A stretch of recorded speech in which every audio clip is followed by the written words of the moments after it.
welcome to the Earth Updated show. I'm your host Nigel and we are back with more interesting news for everyone. So without any further ado, let's get straight to it. First off, we have the coronavirus pandemic threatens to undo the plastic pollution progress. Environmentalists and recyclers show concern that their hard-fought gains of reducing plastic pollution is being rapidly reversed as shortages in lockdown are causing people to use single-use plastic bags again, and small-scale manufacturers are churning out plastic bags below 50 microns as they have to meet the demand. Moving on, the global CO2 emissions are to drop from 4% to 7% in 2020. But will it matter? CO2 emissions from fossil fuels are set to drop up to 7% in 2020 due to this coronavirus pandemic, which is the sharpest since World War II. But it may be temporary as it sounds good, as people like us may jump back to our old polluting ways unless the government acts on it. And moving on, the super cyclone Amphan does damage to our neighboring country Bangladesh.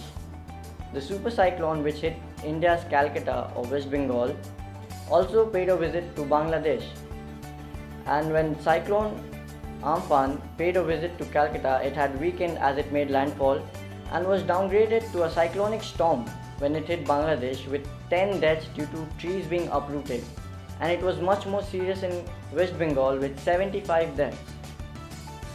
And that's all for Green News tonight, folks. Green for Life Foundation is the largest tree planter in Calcutta and have planted so many trees it is now a large urban forest in Rajarhat, Newtown, Kolkata. And with Amphan paying a visit to the city, we have an environmentalist, Mr. Val Xavier, one of the trustees of the organization, to talk about the impact. Hello, can you hear us, sir? Yeah, I can hear you. Welcome, sir. With the catastrophic cyclone last week, your organization have planted so many trees in the city and suburbs. What can you tell us about the condition in the aftermath, especially in Rajarhat? Yeah, thank you, Nigel. Yeah, Green for Life has planted about 8,500 saplings in the Rajarhat Green Zone, and they were doing well, and we were quite happy with their progress. But the super cyclone which hit Calcutta literally destroyed the entire green zone. It did. All the saplings have been affected, a number of trees have fallen down, so it's been a big shock for all of us. That's quite terrible to hear, sir. But how is your organization planning to move forward from this catastrophe, and has any restorations work begun? Well, we started inspecting the place to see how much of the damage can be sort of reduced and remove all the dead saplings. And definitely we are going to restore the place as much as possible. The trees which have fallen have to be removed. In fact, some people have come to take away the trees. Okay, sir. And the saplings which have fallen on the ground, we're going to put them back. But you can imagine there's a huge amount of saplings. Yes, sir. So it will take time, and we'll have to further start all over again to nurture those saplings so that they come back to life. That's good to hear, sir. Can you tell us how plantations should be from now on to avoid such felling of trees with the storms?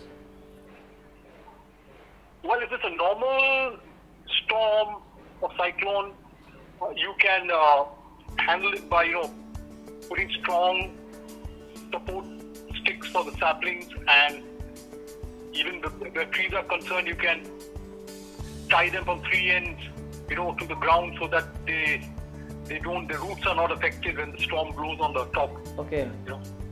So that can be done, yes. Okay. Well, thank you so much for being with us, Mr. Val. Welcome. But I must say one thing. Hello. Yes, sir.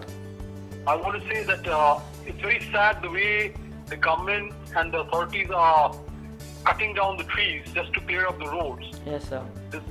Because with one or two trees, one can understand, but 4,000 to 5,000 trees, cutting them is releasing all the carbon back into the air. Yes, sir. So that defeats the very purpose. Number two, that these trees could be transplanted or being put back, Yes, sir. and nurtured back into life, which the government has not thought about. Now we really have to take this up as seriously and be prepared for the next round.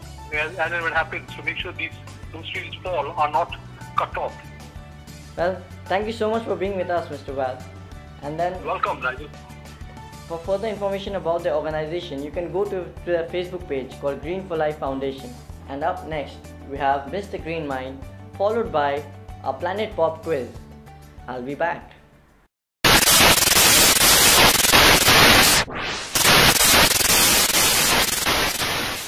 Hello everyone and welcome to Mr. Green Mind's workshop, and today I'm going to show you how to make the most important thing that we need during this pandemic, which is a face mask. In order to make one, you need two types of cloth, a lighter shade and a darker shade for the back and the front of the mask respectively. You need a headband, an aluminum strip and a paper napkin which will act as a filter. First, you need to cut the cloths into the size 10 into 6 inches both. Then you need to carefully hem both the cloth from the shorter side, and on it stitch a passage for the headband to be inserted later. Then you need to carefully stitch the bottom, which will make automatically a pocket for the paper napkin to be inserted later. Then you need to insert the aluminum strip on the top of the darker shade cloth, then carefully stitching it too. And finally finishing your mask by inserting the headband and a paper napkin. And there you had made yourself a face mask on your own. If you happen to make any mask following our steps, then do share it with us by email, WhatsApp or Facebook. Until then, Green Mind signing off. Hi and welcome back to Planet Pop. My name is Fiona. Just a quick recap of the rules. The participants have to answer my question within 5 seconds. And if they do, they will receive a cool eco-friendly kit from earthsmiles.net. Our first caller, Nandana, is already online. So without much further ado, let's begin. Hi Nandana. Hello. Can you hear me? Yes, I can see. Are you familiar with the rules of the game? Yes, I'm familiar with them. Okay, now, are you ready to begin? Yes. Your first question. Which is known as India's Garden City? Your options are Bangalore, Mysore, Chennai or Mumbai. Bangalore. That answer is correct. Let's move on to your second question. India is the largest emitter of which poisonous gas in 2017? Your options are sulfur dioxide, sulfur trioxide, nitrous oxide or carbon monoxide. Sulfur dioxide. That answer is also correct. You will receive your prize soon enough. Thank you so much for calling. You're welcome.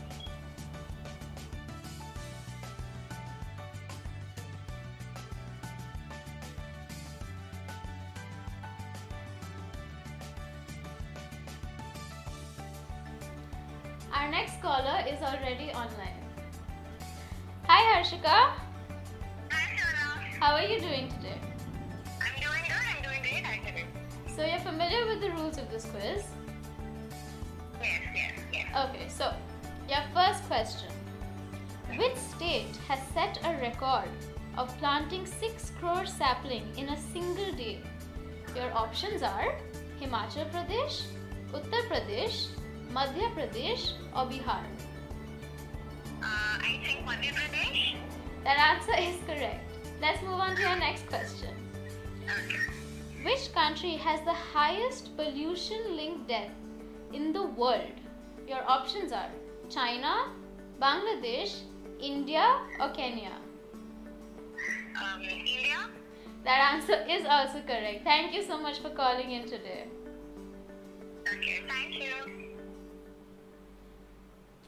Both our callers won cool eco-friendly kit from earthsmiles.net. That is all for today, folks. Thank you so much for tuning in. See you soon.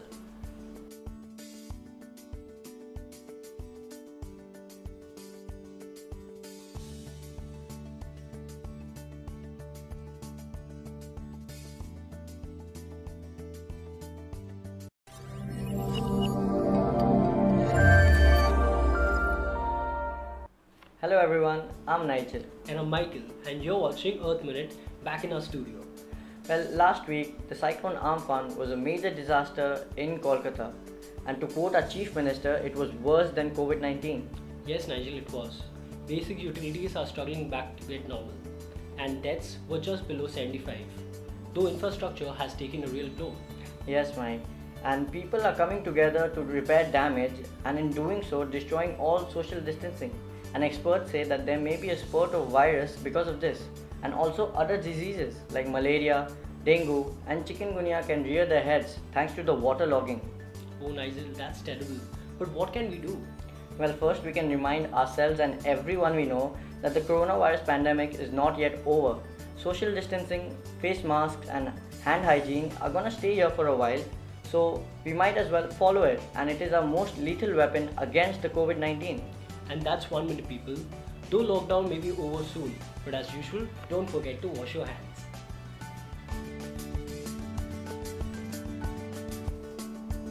Well, that's all for today, folks. Hope you enjoyed this edition of the Earth Updated show as much as we did bringing it to you.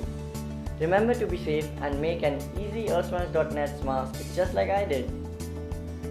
Until next time.